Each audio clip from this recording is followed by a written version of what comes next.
Guys, તો આજે મારા ઘરે આવી હતી મારી ફ્રેન્ડ, જે એને કંઈક નવી વસ્તુ લીધી છે, જે મને બતાવવા આવી હતી. તો ચાલો આપણે તે વસ્તુ જોઈએ.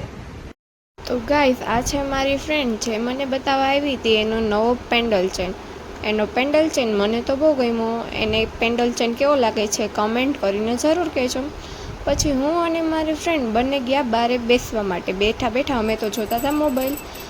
પછી મેં અંદર આવીને ભગવાનને અગરબત્તી કરી નાખી.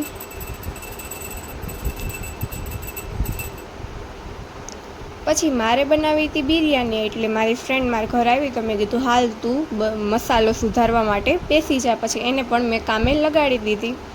પછી આપણે તો કામ કરવું પડે એટલે હું તો બટેકા સુધારવા માંડી.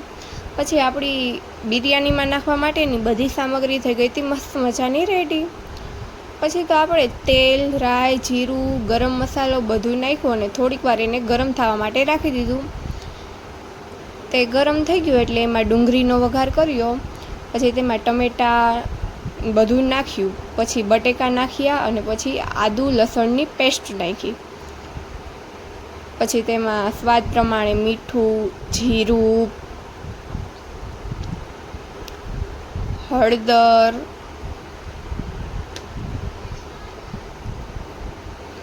ચટણી, પાણી નાખ્યું અને પછી તેમાં ચોખા નાખ્યા. પછી ઘડીક વાર રાખ્યું.